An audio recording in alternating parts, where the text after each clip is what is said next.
Megan Van Sant, and I lost my mom to leukemia last May. Summer going into my junior year, my mom and I were very close. Her, my brother, and I would hang out all the time, and every single time we would give my mom a hug, she would bruise. I'm Allie Hagemeyer, and I want to be a part of the generation that ends cancer. I was really sick, had flu and cold symptoms, fever, chills, night sweats, and I went to the clinic here at UC, and they told me that I could have all of these diseases, cancer included. The next day I saw a hematologist, and for 5 weeks I went back to this hematologist twice a week and got my blood work done. All of my counts were low. My white blood cell count, all of it was so abnormal that they started to think that there was actually something wrong. Every single time we would pinch her, any time we tickled her, she would bruise. We thought it was weird, so finally my aunt made her go to the doctors, and her blood counts were very, very low. We thought it was anemia, and that's what we wished for. And on the Monday, I came home from babysitting, and my mom and dad and my brother sat me down at the table and told me that mom had leukemia. She had to leave in 2 days, so she left on a Wednesday to go to the hospital. My name is Robbie Wellington. I'm a third year at UC, and I lost my mom to breast cancer 8 years ago. The first diagnosis we kind of found out, I was about 5 years old, was living probably 10 minutes from Clifton, and when you're 5 years old, you don't really know something's wrong just from a diagnosis. I remember going into the bathroom, and my mom was just sitting in the bath crying, and in one hand she had this brush in her right hand, and in her left hand she had the last tuft of her hair she was holding on to there. So that was eye-opening. And at that point, as a 5-year-old, you don't know what cancer is, you don't know what chemo is, but that was kind of the point I knew something was wrong. I lost my dad to cancer 8 months ago.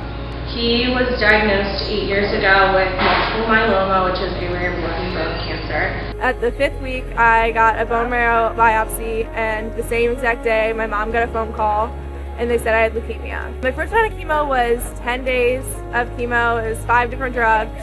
I was super sick. I don't actually remember most of that first round. I was on a lot of drugs for pain, for nausea, appetite stimulants. I lost like 15 pounds, had trouble eating. I think I puked for 15 days straight. But after 41 days, my counts came back up, and they did another bone marrow biopsy. 5 days after my 20th birthday, I found out that I was in remission. She stuck around and fought for about 10 more years, which was unbelievable. The last family vacation we were going to do was to Martha's Vineyard, and my mom's like, all right, we're going to go to Martha's Vineyard. There's no way in hell we missed this trip. She was absolutely tenacious. She was making, she wouldn't let my dad cancel the plans, even though she was in the hospital. The cancer had spread to her lungs at this point. She's like, no way, do not mark this off the calendar. Someone's going on this Martha's Vineyard trip. When she passed away, when I was kind of at the end of 6th grade there, when she passed away, she made sure that although we couldn't go on the trip as a family, there was another young mom that could send their family on vacation. In her name, we started the Karen Wellington Foundation for living in all caps, with breast cancer. And to this day, we've sent over 100 women on vacations, women and families. If they can't go on vacations, we send them to spa days, nights out in the town, fun things with a lot of their friends. When I started my first round of chemo, my hair started to get itchy, and I could like pull it out of my head. Losing my hair as a girl was probably one of the worst parts of cancer. Now looking back, it seems stupid because I met kids that didn't have legs or arms or any legs at all that were miserable. I did every possible thing because I didn't want to be bald anymore. Are you gonna always remember me? Stuff like that. That's not really what I remember. What I remember is being like held in her arms there, being front row of some of her concerts, just dancing my little heart out, you know. When we weren't doing that, we were in tennis class with her. So the diagnosis was bad, but the beauty of my mom was she fought enough to the point where you didn't really know she had cancer. You didn't really know anything was wrong. In the shock of it all, we didn't understand how it happened to us or why us. We never expected it in my whole life. There's no cancer in my family at all. It works. She comes home, her symptoms come back, and that's when they figured they couldn't do anything else for her. They already tried 3 times, and the bone marrow transplant was supposed to be a success, and it just wasn't. And if they tried anything else, the drugs would have ended up killing her anyways. So how I found out was I was in physics class, and my counselor came and got me, and everyone thought I was in trouble. So I go downstairs, down the elevator, thinking I'm in this horrible trouble, And then I come to the office and I see my dad. And right when he sees me, he starts bawling his eyes out, and that's when I just knew. So then I had to go with him to go tell my brother at his school, and it was actually during a fire drill. So we took my brother Pickle, we call him Pickle, out of a fire drill, and we had to tell him the news. And after that, we went right to the hospital, and I saw my mom.